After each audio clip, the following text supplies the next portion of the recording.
Cloud computing மற்றும் டெவாப்ஸில் முழுமையாக தேர்ச்சி பெற ஆர்வம் உள்ளவரா நீங்கள்?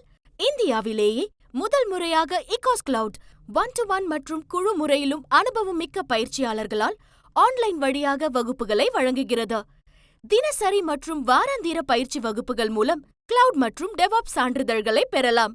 மேலும் தொடர்பு கொள்ள www.ecoscloud.com என்ற இணையதளத்தில் பார்வையிடுங்கள். அனைவருக்கும் வணக்கம். ஓசி பஸ் நீ எசிதானமா, நீ என்ன எனக்கு ஓட்டு போட்ட கிழிச்ச அப்படிங்கிற வரிசையில் படுத்தா 10 நின்னா 5 புகழ் பொன்முடியாக மாறியிருக்காரு தமிழ்நாடு வனத்துறை அமைச்சரும் திமுகவுடைய துணை பொதுச்செயலருமான பொன்முடி. திமுக அப்படின்னாலே அது ஆபாச அருவருக்கத்தக்க விரச பேச்சுக்களை பேசக்கூடிய ஒரு கட்சி என்பது உலகறிந்த உண்மை. அதன் தொடர்ச்சியாக அந்த உண்மையை பொது வழியில் போட்டு உடைச்சிருக்காரு பொன்முடி அப்படின்னு சொல்லலாம். சமீபத்தில் விழுப்புரத்தில் நடந்த ஒரு திராவிட இயக்கத்துடைய கூட்டம், பெரியார் அவருடைய 100ஆண்டு விழா சம்மந்தப்பட்ட ஒரு கூட்டம். அந்த கூட்டத்தில் பெரியார் 100 அப்படின்னு சொல்லி அந்த கூட்டத்தில் தமிழ்நாடு வனத்துறை அமைச்சர் பொன்முடி பேசும்போது அவர் சொல்கிறாரு, திராவிட இயக்கத்தை திமுகவை நாங்கள் எப்படியெல்லாம் வளர்த்தோம் தெரியுமா, நாங்கள் வளர்க்குறதுக்கு எப்படிலாம் பாடுபட்டோம் தெரியுமா அப்படின்னு சொல்லி ஒரு விலைமாதர் வீட்டுக்கு ஒருத்தன் போனான்னா அந்த விலைமாதர் சைவமா வைணவமா அப்படின்னு கேட்டுச்சான்.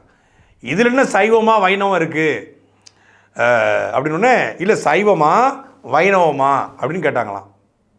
உடனே திருப்பியும் இதில் என்னம்மா இப்போ சைவம்னா அப்படி இது பண்ணுறது, வைணவம்னா இப்படி, இதில் என்ன இருக்குது அப்படின்னா, இல்லை சைவம்னா படுக்கிறது, வைணவம்னா நிற்கிறது, படுத்தா 10 நின்னா 5 அப்படின்னு சொல்லி அமைச்சர் பொன்முடி பேசியிருக்காரு.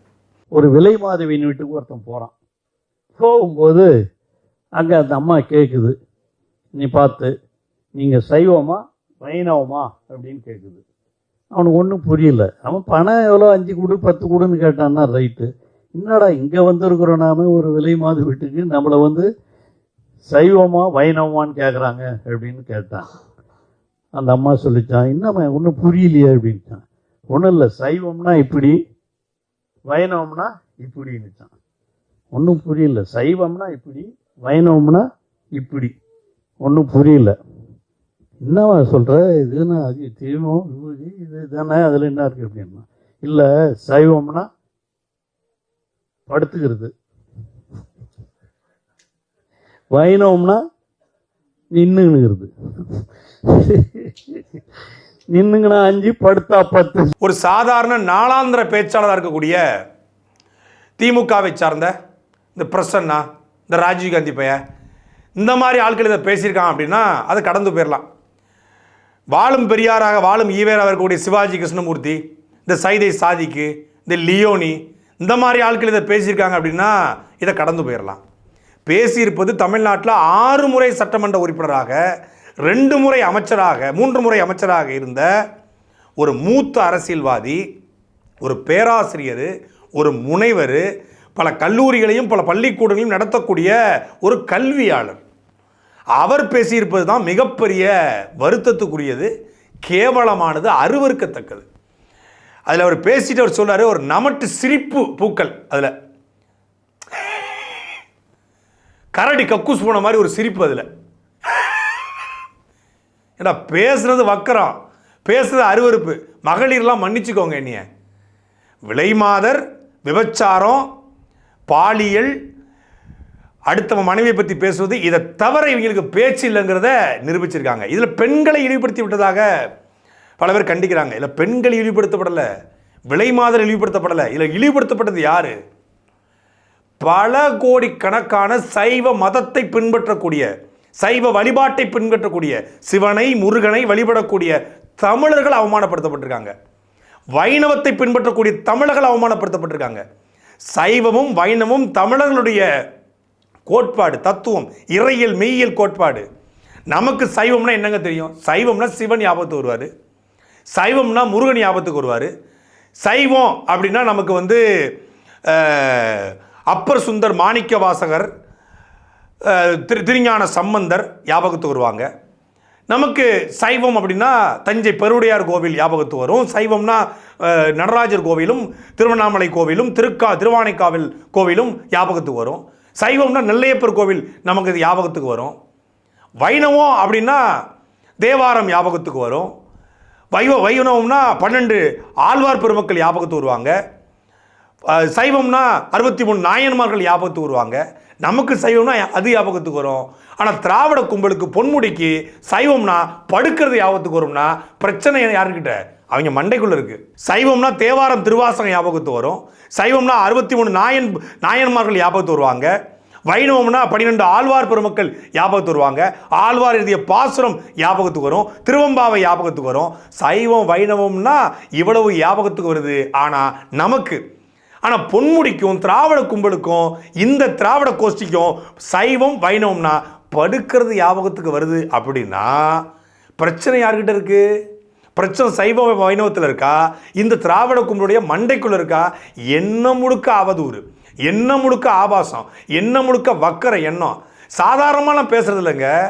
ஒரு இலவச பேருந்து என்பது பெண்களுக்கான உரிமைன்னு தமிழ்நாடு முதலமைச்சர் சொல்றாரு. ஆனால் இவர் எஸ்சி ஏன்னா கார் ஓசி, காருக்கு போகிற டீசல் ஓசி, செல்ஃபோன் ஓசி, எம்எல்ஏ அமைச்சரானா செல்ஃபோன் ஓசி, இணைப்பு ஓசி, பேருந்தில் போனால் ஓசி, ரயிலில் போனால் ஓசி, சட்டமன்ற அலுவலகம் ஓசி, 1,50,000 சம்பளம் ஓசி, கடைக்கு போனால் பழங்கள் வாங்குறது எல்லாம் அமைச்சர் பெருமக்கள்னு எல்லாம் ஓசி, வேலை பார்க்க போலீஸ் ஓசி, வீட்டில் வேலை பார்க்குற பிஏ ஓசி, எல்லாம் ஓசியில் மக்கள் ஓட்டு போட்டு வாங்கி வச்சுக்கிட்டு மக்களை ஓசி அப்படிங்கிறது. இப்போ சிரிக்கிறது. சும்மா இருக்கு. நீ என்ன எனக்கு ஓட்டு போட்டு கிழிச்சா நீ கேட்ட வேணா எனக்கு நான் சொல்லணும் அப்படிங்கிறது. ஓட்டு போட்டால் மட்டும் நீ கிழிச்சு தள்ளிடுவே. நீ கிழிச்சு தள்ளு லட்சணத்தை தான் மக்கள் உன் மூஞ்சில் சேர் எடுத்து வீசினா, சகதி அள்ளி எரிஞ்சான். இதுக்கு சகதி சாதா சகதி இருக்கக்கூடாது, மாட்டுச்சாணியும் மனுஷச்சாணியும் சேர்ந்து அடிக்க வேண்டிய பேச்சு இந்த பேச்செல்லாம். இப்படிப்பட்ட பேச்செல்லாம் நீங்கள் வேற எந்த மதத்தை பற்றி பேசியிருந்தாலும், உண்மையிலே சொல்கிறேன், உன்னை சங்கிமானுங்க, வேற எதை பற்றி பேசியிருந்தாலும் பொன்முடி நடமாட முடியாது. இப்படியாங்க பேசுவாங்க. ஆனால் என்ன கொடுமை அப்படின்னா 90 விழுக்காடு இந்துக்கள் நிறைந்த கட்சி என்று திமுக சொல்லுது. இதே கட்சியில் தான் நாயன்மார்களையும் ஆழ்வார்களையும் கொண்டாடக்கூடிய, ஆழ்வார் குறித்து ஆராய்ச்சி செய்யக்கூடிய மரியாதைக்குரிய பாராளுமன்ற உறுப்பினர் ஜெகத் ரட்சகன் இருக்கார். இதே கட்சியில் தான் இந்த கட்சியினுடைய தலைவருடைய மனைவி ஒவ்வொரு கோயிலாக போய் கோவிலுக்கு வெள்ளி பீரோ செஞ்சு வைக்கிறாங்க. கோவிலுக்கு காசுகளை அள்ளி கொடுக்குறாங்க. நாங்கள் 32,000 கோயிலை மீட்டெடுக்கிறோம், நாங்கள் இந்த கோயில்களை அப்படி பண்ணியிருக்கிறோம், இப்படி பண்ணியிருக்கிறோம், பூஜை பண்ணியிருக்கோம், புனஸ்காரம் பண்ணியிருக்கோம், குடமுழுக்க பண்ணியிருக்கோம்னு சொல்லி அமைச்சர் சேகர்பாபு சொல்கிறார். ஒரு பக்கம் இவர் சைவ வைணவனா படுக்கிறதுன்னு சொல்கிறாரு. எதை ஏற்றுக்கொள்வது? இதில் என்ன பெரிய உண்மைனா பொன்முடி அதில் ஒரு ஒப்புதல் வாக்குமூலம் கொடுத்துருக்காரு. ஒரு உண்மையை சொல்லியிருக்காரு. என்ன சொல்லியிருக்காரு அப்படின்னா, நாங்கள் இதுபோலெல்லாம் பேசித்தான் திராவிட இயக்கத்தை வளர்த்தெடுத்தோம் அப்படிங்கிற உண்மையை சொல்லியிருக்காரு. இப்போ இன்னைக்கு பொன்முடிய திமுகவோட தலைவர் மரியாதைக்குரிய ஐயா ஸ்டாலின் அவர்கள் கட்சியின் பொறுப்பிலிருந்து, திமுகவுடைய துணை பொதுச்செயலர் பொறுப்பிலிருந்து ஐயா நீக்கியிருக்காங்க. உடனடியாக ஆக்ஷன் எடுத்திருக்காங்க. பெண்கள் குறித்தும் சைவ வைணவம் குறித்தும் இழிவுபடுத்தி பேசியிருக்காங்க. ஆக்ஷனா உண்மையிலே இந்த ஆக்ஷனை பொன்முடி மேலே எடுக்கணுமா, ஈவேரா மேலே எடுக்கணுமா? பொன்முடி பேச்சுக்கு திமுக கண்டனம் தெரிவிக்குது அப்படின்னா ஈவேரா போட்டாவே நீங்கள் பயன்படுத்தக்கூடாது. ஈவேரா அவங்க தலைவர்னே சொல்லக்கூடாது. பொன்முடி பேசிய பேச்சுக்கு சொந்தக்காரர் ஈவேரா. பொன்முடி பேசிய பேச்சுக்கு உரிமைக்காரர்கள் திராவிட இயக்க கும்பல். திராவிட இயக்கத்தை சார்ந்த தலைவர்களும் திராவிடர்களும் இப்படித்தான் நாங்கள் மக்கள்கிட்ட கொண்டு போய் திராவிட இயக்கத்தை சேர்த்தோங்கிறாரு. என்றைக்குமே இந்த 18+ கண்டென்ட்டுக்கு, இந்த ஆபாச பேச்சுக்கு ஊருக்குள்ளே ஒரு 5 பேர் கைத்தட்டுவான், 5 பேர் ரசிப்பான், 5 பேர் அதை மறைமுகம் பார்ப்பான். இன்றைக்கும் பிட்டுப்பட சீடி வித்துக்கிட்டு தானே இருக்குது. இன்றைக்கும் பான் வெப்சைட்டுகள் ஓப்பனாக தான் இருக்குது தானே செய்யுது. இன்றைக்கும் டெலகிராமு, இன்ஸ்டாகிராமு, ட்விட்டரில் இந்த ஆபாச வீடியோக்களை ஒவ்வொருத்தன் பகிர்ந்துட்டு தானே இருக்கிறான். சமீபத்தில் ஒரு துணை நடிகையுடைய வீடியோக்களோட பல பேர் பகிர்ந்துட்டு தானே இருந்தான். டிஎம் புள்ளி வைங்க, டிஎம் வாங்கன்னு சொல்கிறால, அந்த புள்ளி வைங்க டிஎம் வாங்கன்னு சொல்கிறால, அவன் தான் பொன்முடி. பெரியார் சாதித்தது என்ன தெரியுமா? இதுதான். ஊருக்குள்ளே கரகாட்டங்கிறது உண்மையில் நல்ல ஆட்டம், அது ஒரு தமிழருடைய பாரம்பரிய கலை. ஆனால் கரகாட்டங்கிற பேரில் ஒரு ஆபாச ஆட்டம் போடுவாங்க, இந்த ரெக்கார்ட் டான்ஸும்பாங்க. அதில் என்ன பண்ணுவாங்கன்னா, அங்கேருந்து ஒரு ஆம்பளை ஓடிடுவான், அங்கேருந்து ஒரு பொம்பளை ஓடிடுவான், 2 பேரும் கால் சட்டக்குன்னு அடிப்பாங்க. அதை பார்க்குறது ஒரு பெரிய கூட்டம் இருக்கும். திடீர்னு ஒரு குட்டை பாவாடை தான் போட்டிருப்பாங்க, அதை தூக்கி ஒரு பையன் இருப்பான், அந்த பையன் மூஞ்சில் போட்டுட்டு அதை அந்த முகத்தை வச்சு தேய்ப்பாங்க. அப்புறம் ஒரு வாழைப்பழத்தை தூக்கி வச்சுக்கிட்டு அந்த ஒரு ஜோக்கர் ஒருத்தர் இருப்பான், அவன் காமெடி பண்ணுவான். அப்படி பீடி இழுத்து வச்சு புகை விடுவான், ஏதோ ஒன்று பண்ணுவாங்க. அது ஃபுல்லாகவே ஆபாசமாக இருக்கும். பட்டுக்கோட்டையில் உங்கள் அம்மா பருப்பு விற்கையில், அருப்புக்கோட்டையில் உங்கள் அக்கா ஆவி விற்கையிலன்னு ஒரு பாட்டை போடுவாங்க. அந்த பாட்டு தான் ஈவேரா கும்பலுடைய பிரச்சாரம். அந்த பாட்டு போட்டு அவன் எப்படி அட்டென்ஷன் சீக்கிங் பண்ணி மக்களை கவர்றானோ, இளைஞர்களை, வயசான கிழவங்க இருப்பாங்க அதில், அப்புறம் சின்ன பசங்க, மைனர் பசங்க இருப்பாங்க, மெச்சூர்டான பசங்களும் இருக்க மாட்டான், ஒரு 40 வயசு 50 வயசு குடும்பஸ்தர்கள் இருக்க மாட்டாங்க, ரொம்ப வயசாகி ஒன்றுமே செய்ய முடியாது, எல்லாமே தொங்கிருச்சு, கை கால் கீழே விழுந்துருச்சு அப்படிங்கிறவன் வந்து உட்காந்துருப்பான்.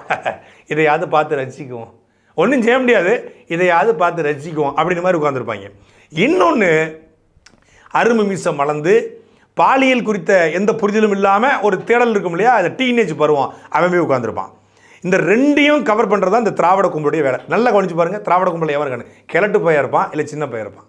இந்த 2 பேரையும் கவர் பண்ணிட்டு இருக்காங்க. அது அந்த காலத்துலேருந்து இந்த காலம் வரைக்கும். ஏன்னா அவனுடைய தேவையே பாலியல் ரீதியான பேச்சு, ஊருக்குள்ளே பேசி பேசி எல்லாத்தையும் பாலியலாக, சிவனையும் அவன் பாலியலாக பேசுவான், இயேசுநாதரையும் பாலியலாக பேசுவான், மேரி மாதாவையும் பாலியலாக பேசுவான், கன்னிமேரிக்கு எப்படி குழந்தை பிறந்துங்கிற கேள்வியை அவன் வந்து உருவாக்குவான், அப்புறம் வந்து பரிசுத்த ஆவியில் இட்லி வைக்குமான்னு கேட்பார். இப்படி இதுக்கெல்லாம் நீங்கள் பொன்முடி பேசிய பேச்சு கண்டனம் தெரிவிக்கணும்னா, பொன்முடிக்கு அப்பனுக்கும் அப்பன் ஈவேரா.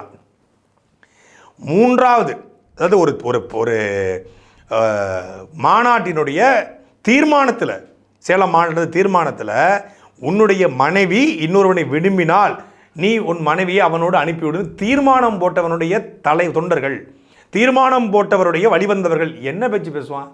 பொன்முடி பேச்சுக்கு கண்டனம் தெரிவிக்கிறாங்க அக்கா கனிமொழி. வாழும் பத்தினி தெய்வம் அக்கா கனிமொழி அவர்கள் பொன்முடியின் பேச்சுக்கு கண்டனம். பொன்முடி பேச்சுக்கு கண்டனம் தெரிவித்த மரியாதைக்குரிய அக்கா கனிமொழி அவர்கள் எடப்பாடி பழனிசாமி காலில் விழுந்து முதலமைச்சரானார், விட்டால் காலுக்குள்ளே போயிருப்பார்னு உதயநிதி பேசினார், அப்போ ஏன் கண்டிக்கலை? அது ஆபாச பேச்சு இல்லையா? அது அருவருக்கத்தக்க பேச்சு இல்லையா? சசிகலாவாக இருந்தால் என்ன வேணாலும் பேசலாமா? அவர் அப்படிதான் விழுந்து கிடந்தாரு, சசிகலாவோட கால் அப்படிதான் விழுந்து கிடந்தாரு, டேபிள் சார்க்கெல்லாம் உள்ள போட்டு நம்ம காலையும் போட்டுருப்பாரு. இப்போ ஜெயலலிதா அவங்க இருந்தாங்க, அந்த மாசம் வச்சுக்கிட்டு ஏதோ ஆட்சிக்கு வந்துட்டு இருந்தாங்க. அந்த அம்மா இருந்ததுனால அது ஒரு கிளாமர்ல ஒரு லேடி, ஒரு பெண்ணு ஒரு முதலமைச்சராக இருக்காங்கிறதுல ஒரு கிளாமர். குஜராத்தில் மோடி முதலமைச்சராக பதவியேற்ற நேரத்தில் நீங்கள் சென்று வாழ்த்தினீர்கள். அதேபோல் நீங்கள் முதலமைச்சராக தமிழகத்தில் பதவியேற்ற போது அவரும் வந்து வாழ்த்தினார். ஆக அவளும் நோக்கினாள், அண்ணலும் நோக்கினாள் என்பதை போல அவரும் வந்தார், இவரும் போனார். அதுதானே? ஆக அதைத்தான் சொன்னேன். ஆக பிஜேபிக்கும் அதிமுகவுக்கும் தொடர்பு இருக்கிறது, அதுவும் கள்ள தொடர்பு இருக்கிறது என்று நான் 7-8 கூட்டங்களில் பேசியிருக்கிறேன். 3 மாடி மேல அங்கப்பா, கீழ்மாடியில கீழே மேலப்பா, கீழே மேற்கொள்ள 15 பேர். நான் சும்மா சொல்றேன், வேற ஒண்ணு. பார்த்தீர்களா, திமுகவை தவறு செய்தவர்கள் யாராக இருந்தாலும் நாங்கள் வந்து கண்டிப்போம், அவரை கட்சி பொறுப்புக்கிட்டோம். ஆமாம், இவர் பெரிய அமெரிக்க அதிபர் பொறுப்பு, இது அதை நீக்கி விட்டாங்க. திமுக துணை பொதுச்செயலாளர் ஒரு பொறுப்பு, அதை நீக்கி விட்டாங்க. கட்சியிலிருந்து நிற்கிறதுக்கு உங்களுக்கு என்ன சங்கடம்? அந்த பேசிய பேச்சு கண்டிக்கத்தக்கத. தமிழ்நாடு முதலமைச்சர் ஏற்றுக்கல, அந்நியார்கள் துர்கா அவர்கள் இதை ஏற்றுக்க மாட்டாங்க, திமுகவில் இருக்கிற பெண்கள் இதை ஏற்றுக்க மாட்டாங்க. திமுகவில் வழிபாடு ஆண்டாள் பிரியதர்ஷினி அம்மா இருக்காங்க, நிறைய பக்தை, அவங்க பெரியாருக்கும் பக்தை, ஆண்டாளுக்கும் பக்தை, அவங்க அதை ஏற்றுக்க மாட்டாங்க. அப்போ எப்படி இதை யார் ரசிக்கிறீங்க, யார் இதை ஏற்றுக்கிறீங்க? அப்படியே கட்சி விட்டு அவர் நீக்கலை. ஏன்னா அவர் பேசின பேச்சு மொத்த திமுக காரனும் பேசின பேச்சு. திமுக காரன் ஆரம்பத்தில் இதைத்தான் பேசி கட்சி வளர்த்துக்கிறான். ஊருக்குள்ளே இது போல் ஆபாசமான அருவருக்கத்தக்க பேச்சு இன்னைக்கு வரைக்கும் பேசிக்கிட்டு இருக்காங்கல்ல.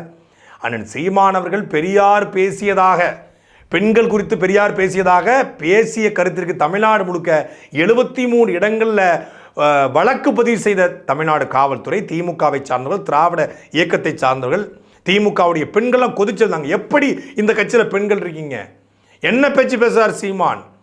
அப்புறம் விஜயலட்சுமியை வந்து தொடர்ச்சியாக பொய் புகார் கொடுத்ததுனால விஜயலட்சுமி குறித்த சீமான் ஒரு வார்த்தை விட்டதுக்கு இந்த கட்சியில் எப்படி பெண்கள் இருக்க முடியுது? நான் என்ன விஜயலட்சுமியை வந்து கம்பங்காட்டில் தூக்கிட்டு போனேன்னா, கல்லூரியில் படிக்கும்போது கடத்திட்டு போனேன்னா அப்படின்னு சீமான் பேசிட்டாரு. விஜயலட்சுமி வந்து சீமானுடைய தாயாரை பேசுகிறாங்க, அவருடைய மனைவியை பேசுகிறாங்க, நாம் தமிழர் கட்சியுடைய பெண்களை பேசுகிறாங்க, அதெல்லாம் கண்டிக்கலை. ஆனால் விஜயலட்சுமிக்கு ரியாக்ட் பண்ணி ஒரு வார்த்தை விட்டதுக்கு கனிமொழி, ஜோதிமணி, மயிலாடுதுறை பாராளுமன்ற உறுப்பினர் மரியாதைக்குரிய அக்கா சுதா எல்லாரும் என்ன பண்ணீங்க? எப்படி நாம் தமிழர் கட்சியில் பெண்கள் இருக்க முடியுதுன்னு கேட்டீங்களே. இன்னைக்கு பொன்முடி பேச்சுக்கு ஜோதிமணி அக்கா, சுதா அக்கா கண்டனத்தை எங்க? திருச்சியினுடைய மரியாதைக்குரிய டிஐஜி வருண்குமார் அவர்களுடைய மனைவி வந்திதா பாண்டியர் குறித்து எவனோ ஃபேக்கடியில் பேப்பையை எழுதுனதுக்காக நாம் தமிழ் கட்சியை குறித்து நாம் தமிழ் கட்சி அவதூறுப்பட்டான்னு சொல்லி நாம் தமிழ் கட்சிக்கு எதிர்க்க வேண்டும் என்று பல பேர் ட்வீட் போட்டாங்களே. அவங்கெல்லாம் பொன்முடிக்கு எதிராக ஒரு வார்த்தை பேசலை. அக்கா கனிமொழியும் ஒரே வார்த்தையில் பொன்முடியின் பேச்சு என்னவாக இருந்தாலும் அதை நாம் ஏற்றுக்கொள்ள முடியாது, அது கண்டிக்கத்தக்கது. கட்சி விட்டு நீக்குங்க, நடவடிக்கை எடுங்க, அமைச்சர் பொறுப்பிலிருந்து தூக்குங்க. ஒரு அமைச்சர் ஒரு பேச்சாளர் பேசினா, நன்னில நடராஜன் பேசினாருங்க, ஓகே. ஒரு தீப்பொறி ஆறுமுகம் பேசிட்டாரு, சரி பரவாயில்ல. இல்லை அவங்கெல்லாம் வெற்றி கொண்டான் பேசிட்டாரு, வெற்றி கொண்டான் பையன் பேசிட்டாரு. அவங்களாம் வெற்றி கொண்டான் பையன் பேச மாட்டாப்புல, இது மாதிரி வெற்றி கொண்டான் பேசிட்டாரு அப்படின்னா கூட சரி அப்படின்னு போகலாம். திமுகவில் பேச்சாளர் சைதை சாதிக்கு ஒருத்தர் இருக்கான், அவன் பேசிட்டான். ஆனால் ஒரு அமைச்சர் பேசியிருக்காரு, ஒரு வனத்துறை அமைச்சர் பேசியிருக்காரு. அப்போ அவரை நீங்கள் அந்த இடத்துல இருந்து நகர்த்துறதுக்கு ஒரு முறை கிடையாது, பல முறை இது போல் தொடர்ச்சியாக பேசி கொண்டிருக்காரு. அப்படின்னா அவரை எப்படி இந்த கட்சி ஏற்றுக்கொள்ளுது? அப்போ இந்த கட்சியே ஒரு ஆபாச கட்சி, ஒரு ஆபாசத்தை, வன்மத்தை, வக்கரத்தை மக்களத்தில் விதைக்கிற கட்சி என்பதுதான் யதார்த்த உண்மை. அதற்கு 1000 சான்றுகள் இருக்கு. இவர் மட்டும் இல்லை, கடந்த ஒரு வாரத்துக்கு முன்னாடி தமிழ்நாட்டுடைய நீர்வளத்துறை அமைச்சர் துரைமுருகன் ஒரு மேடையில் பேசுகிறாரு. அதிமுக குறித்து பேசும்போது, அதிமுகவுங்கிற கட்சியை தான் நம்ம மதிக்கிறோம், அதில் இந்த நொண்டி நொசுக்கா கூணு குருடு இதையெல்லாம் நம்ம எடுத்துக்கொள்ள முடியாது அப்படின்னு சசிகலா, இளவரசி இவங்க எல்லாத்தையும் சேர்த்து மற்ற தலைவர்களை விமர்சிப்பதற்காக நொண்டி நொசுக்காம் கூணு குருடு கபோதி அப்படிங்கிற வார்த்தையை பயன்படுத்துறாரு.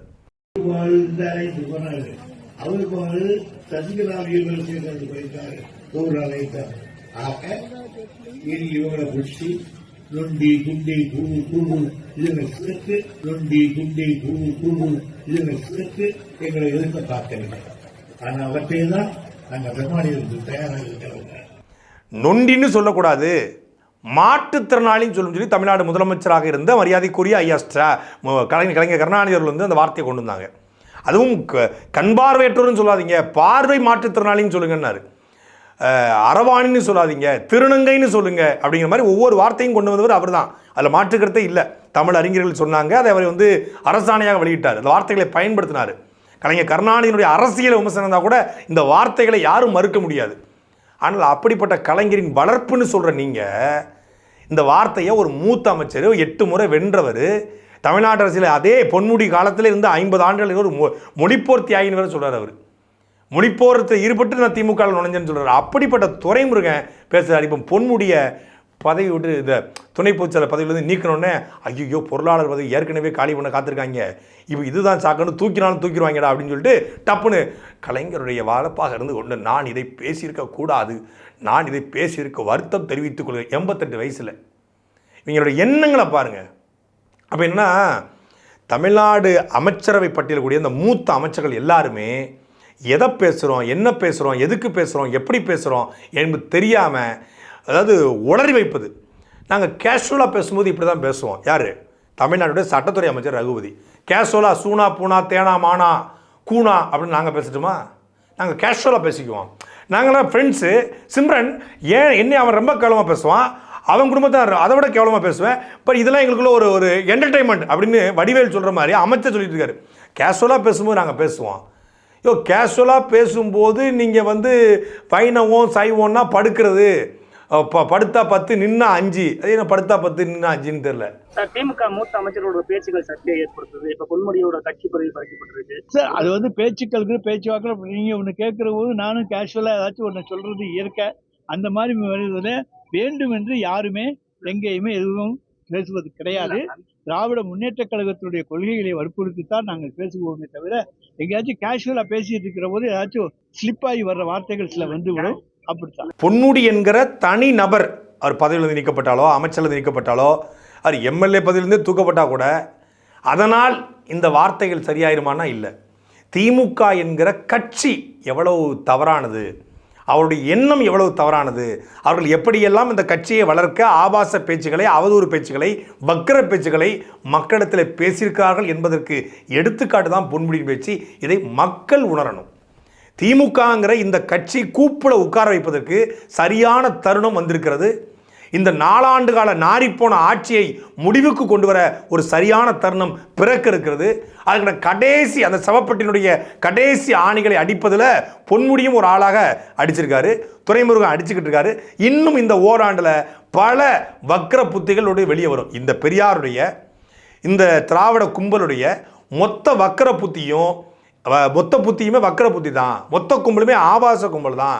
இந்த திராவிடம் என்கிற இந்த அமைப்பு, இந்த இயக்கம் எல்லாமே எல்லாவற்றையும் ஆபாசமாக பாலியல் ரீதியாக பார்க்கக்கூடிய அமைப்புகள், இயக்கங்கள் தான் அப்படிங்கிறதுக்கு பொன்முடி ஒரு சான்று. ஒருவான சோத்துக்கு ஒரு சோறு பதம் போல திராவிடம் என்கிற அந்த ஆபாச குப்பைக்கு பொன்முடி ஒரு எடுத்துக்காட்டு. சாட்டை எடுத்து நாட்டை திருத்து